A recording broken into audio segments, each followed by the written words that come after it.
이렇게 순종의 믿음을 갖고 하나님과 동행하게 되면 길이 평탄하고 형통하게 될 것이다 라고 약속해 주십니다. 오해하지 말 것은 평탄과 형통에 대한 개념이에요. 자, 세속적 개념으로 이해해서는 안 됩니다. 물론 세속적으로 나타나기도 합니다.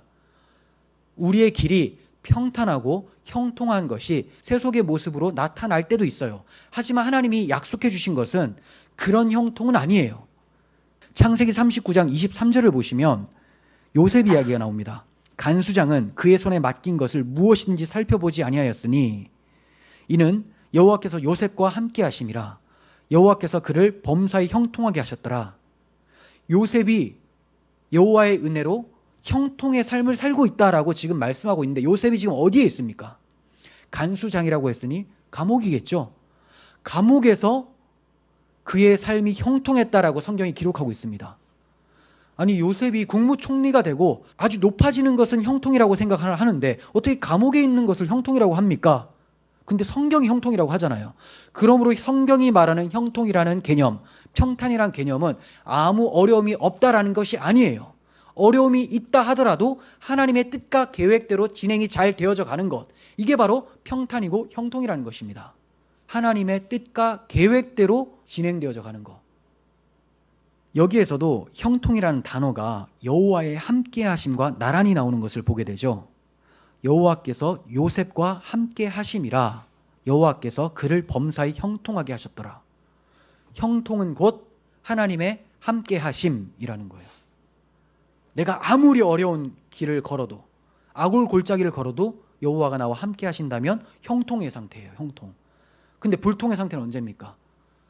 아주 평탄한 길을 걷고 있는데도 불구하고 하나님의 임재를 경험하지 못하고 혼자 걷고 있다면 이게 불통의 상태죠. 최악의 상태라는 거예요. 그게 무슨 천국입니까? 지옥이지.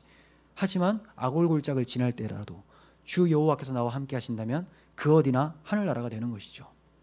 즉 형통과 평탄이란 하나님이 함께 하심으로 하나님이 계획하신 대로 인도함을 받아 살아가는 것을 의미합니다.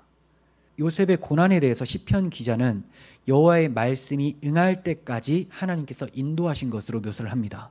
자, 105편, 시편 105편 17절부터 봅니다. 그가 한 사람을 앞서 보내셨으며 요셉이 종으로 팔렸도다. 그의 발은 착고를 차고 그의 몸은 쇠사슬에 매었으니 곧 여호와의 말씀이 응할 때까지라. 그의 말씀이 그를 단련하였도다. 자, 보세요. 지금 요셉이 발은 착고에 차고 몸은 쇠사슬에 매었어요. 감옥에서도 그냥 있었던 게 아니죠. 굉장히 비참한 모습을 있었죠. 그런데 이게 언제까지 이런 모습이었냐? 여호와의 말씀이 응할 때까지. 그 말씀이 그를 단련하였다.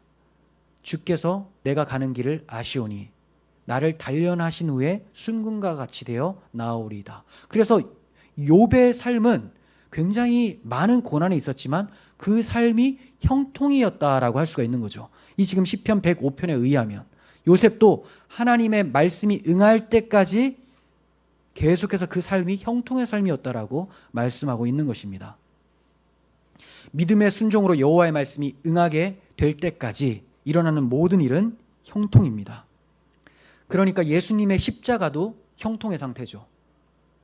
분명히 우리가 볼 때 예수님께 큰 재앙이 닥친 것처럼 보입니다. 어떻게 저주의 십자가에 달리시나. 그런데 이게 바로 여호와께 순종하며 아들이신 예수님께서 아버지께 순종하며 나아갔던 것이고 그 나아감을 통해서 순종을 통해서 하나님의 뜻과 계획이 착착 진행되고 있었기 때문에 십자가는 형통이었던 거예요.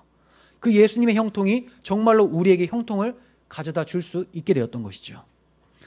이스라엘이 복음을 부인하게 된 것도 형통입니다. 이스라엘 백성들이 예수님이 오셔서 복음을 전하고 사도들이 와서 복음을 전했음에도 불구하고 듣지 않았죠. 근데 형통이에요. 이게 왜 형통일까요? 이들이 부인함으로써 복음이 이방인들에게 넘어가죠. 그리하여서 많은 사람들이 복음을 믿어 순종할 때 이스라엘 백성들이 시기함을 받아서 다시 이들이 정신 차리고 믿게 된다라고 로마서에서 말씀하고 있습니다. 즉 하나님의 계획 가운데 있기 때문에 이들의 불순종까지도 형통이다. 이걸 가리켜서 합력하여 선을 이루는 것이다 라고 말을 할 수 있는 거예요. 합력하여 선을 이루니까 이게 형통인 것이죠. 근데 오늘날 기독교에서 얼마나 형통의 개념을 세속적으로 만들어 버렸습니까? 조금만 내가 원치 않는 일이 발생된다면 저주를 받아서 그렇다. 하나님의 백성에게 저주라는 것이 어디 있어요? 우리가 징벌과 징계에 대해서 잘 배웠지 않습니까? 하나님 백성에게 저주, 징벌이라는 건 없어요. 징벌처럼 느껴지긴 해요. 너무나 괴로우니까. 징계나 징벌이나 강도는 똑같아요. 하지만 목적이 다릅니다.